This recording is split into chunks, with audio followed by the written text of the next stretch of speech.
இயேசு கிறிஸ்துவின் இனிதான நாமத்தில் இன்றைய ஆவிக்குரிய சிந்தனைக்கு உங்களை அன்புடன் வரவேற்கின்றோம். இப்போதும் ஒரு பாடலுக்கு பின்பு உங்கள் சிந்தையை தெளிவிக்கும் ஆவிக்குரிய செய்தியை கேட்கலாம். இல்லை என்ற நிலை வந்தாலும் இருப்பதை போல் அழைக்கும் தேவன்.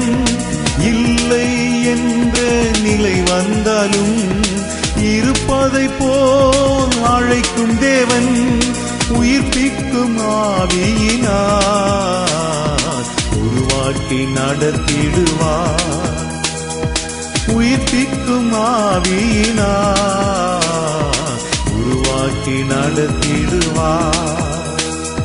கர்த்தர் உண்டு, வார்த்தை உண்டு, தூதன் உண்டு, அவர் அற்புதம் உண்டு. கர்த்தர் உண்டு, வார்த்தை உண்டு, தூதன் உண்டு, அவர் அற்புதம் உண்டு. ஆண்டவர் இரட்சகருமாக இயேசுவின் இனிதான நாமத்தினால் உங்களை வாழ்த்துகிறேன். நம்முடைய ஆவிக்குரிய சிந்தனைக்காக ரோமருக்கு எழுதின நிருபம் 5ஆம் அதிகாரம் 5ஆம் வசனத்தை நான் வாசிக்கிறேன். மேலும் நமக்கு அருளப்பட்ட பரிசுத்த ஆவியினாலே தேவ அன்பு நம்முடைய இருதயங்களில் ஊற்றப்பட்டிருக்கிறது. நம்முடைய இருதயங்களில் ஊற்றப்பட்டிருக்கிறபடியால் அந்த நம்பிக்கை நம்மை வெட்கப்படுத்தாது. நமக்கு அருளப்பட்ட பரிசுத்த ஆவியினாலே தேவ அன்பு நம்முடைய இருதயத்தில் ஊற்றப்பட்டிருக்கிறதாம். பாருங்கள், எவ்வளவு மேன்மையான ஒன்று. நம்முடைய இருதயம் தேவனுடைய அன்பினால் நிரப்பப்பட வேண்டும். ஆண்டவருடைய விருப்பம் அதுதான். அந்த அன்பு நம்மளை நிரப்பிச்சுனா மற்றவங்களை நேசிப்போம். ஏன், துரோகிகளை கூட நாம் நேசிக்க ஆரம்பித்து விடுவோம். அவர்கள் மேல் கசப்பை வைக்க மாட்டோம், முறுமுறுக்க மாட்டோம். இவங்கெல்லாம் அழிஞ்சிட்டா நல்லா இருக்கும் அந்த எண்ணமே நமக்குள்ள வராது. ஏன்னா கிறிஸ்துவின் அன்பு அப்படிப்பட்டது. காட்டி கொடுத்த யூதாச கூட என்ன சொன்னாரு? துரோகின்னு சொல்லல, சிநேகிதனேன்னு சொன்னாரு. மறுதளித்த பேதுருவை தேடி இயேசு போறாருங்க. போய் பேதுருவை கூப்பிட்டு, யோனாவின் குமாரனாகி சீமோனே, நீ என்ன நேசிக்கிறியான்னு கேட்கிறாரு. காத்துட்டு இருக்கிறாரு, வெயிட் பண்ணி. அங்கு படகுல மீன் பிடிக்கல, ஒண்ணுமே இல்ல, எம்டி போட்டு அங்க ஒரு அற்புதத்தை செய்து இவர்களுக்கும் ஆகாரத்தை ஆயத்தம் பண்ணி காத்துட்டு இருக்கிறாரு. அவர் யாருண்டே தெரியாதுன்னு போன மறுதளிச்சுட்டு அவமதிச்சுட்டு போன மனுஷனுக்கு யாராவது செய்வாங்களா? இயேசு செய்தார். காரணம் அந்த அன்பு. அந்த அன்பு தான் இன்னைக்கு குடும்பங்கள்ல குறைஞ்சிருச்சு, கணவனுக்குள்ள குறைஞ்சிருச்சு, மனைவிக்குள்ள குறைஞ்சிருச்சு, பிள்ளைகளுக்குள்ள குறைஞ்சிருச்சு, எல்லா திருச்சபைகளிலும் அது குறைஞ்சிருச்சு. அன்பற்ற ஒரு சூழ்நிலை. ஏனென்றால் ஆவியானுடைய நிறைவு இருக்கிற இடத்துல தான், ஆவியானவர் மூலமாகத்தான் அந்த அன்பு ஊற்றப்படுகிறது. அந்த அன்பு நம்முடைய இருதயத்துல இருந்துச்சுன்னா வம்புக்கு இடமே இருக்காது, கசப்புக்கு இடமே இருக்காது. சந்தோஷமா அவங்க இருப்பாங்க. அந்த அன்பு நெருக்கி ஏவும். பரிசுத்த பவுல நிரப்புனது அந்த அன்பு. அட்டி ஓத பட்டும் கூட பின்வாங்கல, தைரியம் கொடுத்தாரு, ஆறுதல் தேடல, இவர் ஆறுதலாக இருந்தாரு. இதான் ஆண்டவர் செய்ய விரும்புகிறாரு. வாழ்க்கை சற்று யோசித்து பார்ப்போமே. ஒரு அண்ணன் தம்பி ரெண்டு பேருக்கும் குடும்பம், பிள்ளைகள் எல்லாம் இருக்கிறாங்க. இப்ப இந்த அண்ணன் ஒரு மட்டன் கடை வச்சு நடத்திட்டு இருந்தாராம். டெய்லி நல்ல வியாபாரம், நல்ல வருமானம். ஆலயத்துக்கு போவார், ஆண்டவரை தேடுவாரு, தொழில் உண்டு, தான் அவருடைய வாழ்க்கை. தம்பி ஆண்டவருடைய ஊழியத்துக்கு அழைக்கப்பட்டபடினால முழு நேரம் ஊழியத்தை செய்தாரு. இது அண்ணனுக்கு கொஞ்சம் கூட பிடிக்கல. நம்ம நல்லா வேலை செய்யறோம், நல்ல வருமானம், பெரிய பெரிய வீடு கட்டும், தம்பி இப்படி ஊழியம் அலையிறான, அவனுக்கு எந்த வசதியும் அந்த அளவு இல்ல, பிள்ளைகள் ஏதோ போயிட்டு இருக்குது. அவன் வேலை செஞ்சு இந்த மாதிரி ஒரு பிசினஸ் ஆரம்பிச்சா நல்லா இருக்குமான்னு சொல்லி பல முறை பேசுறாரு.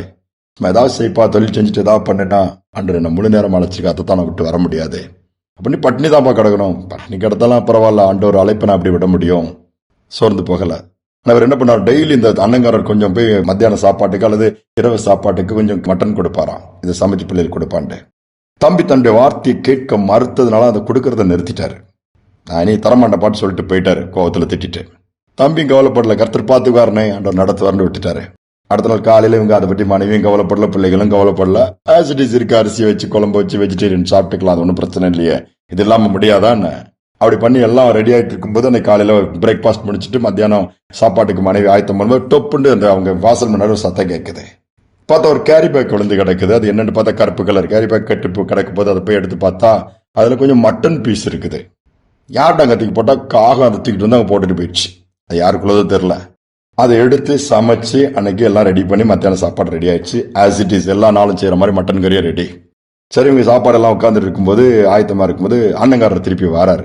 நேற்று திட்டமா, அவன் இன்னைக்கு எப்படி சாப்பிடுறான் பார்க்கலாம், அவனுக்கு பட்டாதான் உணர்வு வரும், படட்டும் அப்படின்னு சொல்லிட்டு பார்த்து வந்து உட்கார்றாரு. உட்கார்ந்தா அவங்க தம்பிக்காரர் கேட்கிறாரு, ஆனா நீ சாப்பிடுவேண்ணா, இன்னைக்கு மத்தியானம் சாப்பிட்டுட்டு போயிடான் அப்படின்னு. படா, நீ என்னடா இன்னைக்கு சாப்பாடு வச்சிருக்க போறா, நானும் கறி கொடுக்கலாம் நிப்பாட்டிட்டேன். சாப்பிடான்னு சொல்லி சாப்பாடு போட்டு கறிய அந்த பரிமாறின உடனே எனக்கு ஒண்ணுமே புரியல. அந்த மனுஷனுக்கு எப்படிடா, எங்கடா வாங்கின காசு, அவனுக்கு கஷ்டம். நடந்ததை சொன்னாராம். நீ நிப்பாட்டிட்டானே, கர்த்தருக்காகத்தான் அனுப்பினாரு. நான் ஒன்ன பார்க்கல, உன் தொழில இருந்து வருகிற அந்த மட்டனை நான் பார்க்கல, நான் இயேசுவை பார்க்கிறேன் பாரு அப்படின்னதும் இந்த அண்ணன் வெரி சாரி கேட்டாராம். உன்னுடைய அழைப்பு ரொம்ப பெருசுடா, உன்னுடைய ஆண்டவர் ரொம்ப பெருசு, நான் கிறிஸ்தவ சொல்லி ஆலயத்துக்கு போறேன், ஆனாலும் அந்த விசுவாசம் எனக்கு இல்ல, நீ மன்னிச்சிருப்பான்னு சொல்லிட்டு அவரை தட்டி கொடுத்துட்டு, சரி நீ தொடர்ந்து செய், நான் உனக்கு பக்கபலமா இருப்பேன்னு கடந்து போனாராம். இந்த சகோதரனும் கசப்பம் உள்ளே வச்சிக்கவே இல்லையே, அண்ணன் இப்படி பேசிட்டாரான். காரணம் தெரியுமா? கிறிஸ்துவின் அன்பு இந்த உள்ளத்துல இருந்துச்சுதே, இல்லத்துல இருந்துச்சுது, அற்புதம் தேடி வந்துச்சுதே. அவருடைய கண்கள் ஆண்டவரையே நோக்கி பார்க்கும் பொழுது ஆண்டவர் எப்படி கைவிடுவார், நம்மையும் அப்படியே நடத்துவார். ஜெபிப்பு மாண்பின் தகப்பனை, இந்த புதிய நாளை கொடுத்திருக்கீங்க, ஸ்தோத்திரப்பா. அநேக நேரம் வாசல்கள் அடைப்பட்டு விடுகிறது, வழிகள் அடைப்பட்டு விடுகிறது, நன்மைகள் நின்று விடுகிறது, நீரூற்றுகள் கூட வறண்டு விடுகிறது, ஏன் எல்லாமே வற்றி போகலாம். ஆனால் நீ வற்றாத ஜீவ நதி அப்பா, நீ ஜீவ நதி ஆண்டவரே, அது வற்றவே வற்றாது. பிள்ளைகள் ஒருபோது நீர் கைப்பட மாட்டீங்க. கேரித்து நாட்டின் தண்ணீர் வற்றலாம், காகங்கள் கூட நின்று போனாலும் உம்முடைய கரம் குறுகி போகலப்பா. நீர் போஷிக்க வல்லவரா இருக்கிறேன். தேவையோடு இருக்கிற பிள்ளைகளை நீ தேவைகள் சந்திங்க. உண்மையே பார்க்கிற பிள்ளைகளை நீர் ஒருபோதும் கைவிடாமல் வழி நடத்த போவதற்காக நன்றி. தைரியப்படுத்துங்க. அழைத்த அழைப்புல ஒவ்வொருவரும் நிற்க உதவி செய்யுங்க. துதிகனமை ஏற்றுக்கொள்ளும் இயேசு நாமத்தில் பிதாவே, ஆமேன் ஆமேன். அழைத்தவர் உண்மையுள்ளவர், அவரே சார்ந்து கொள்வோம். என அவர் ஜீவநதி புரண்டு வரும் பொழுது எல்லா இடத்திலும் நன்மைதான் உண்டாகும். இந்த சிந்தனையோடு நாளை தொடர்வோம். மீண்டுமாய் நாளை தினம் சந்திப்போம். மாம்சத்தின் எண்ணங்கள் எல்லாம் என்னில் மறைந்து போகட்டுமே, மாம்சத்தின் எண்ணங்கள் எல்லாம் என்னில் மறைந்து போகட்டுமே. ஜீவநதியே எந்தன் உள்ளத்தில் பாய்ந்து செல்லட்டுமே, ஜீவநதியே எந்தன் உள்ளத்தில் பாய்ந்து செல்ல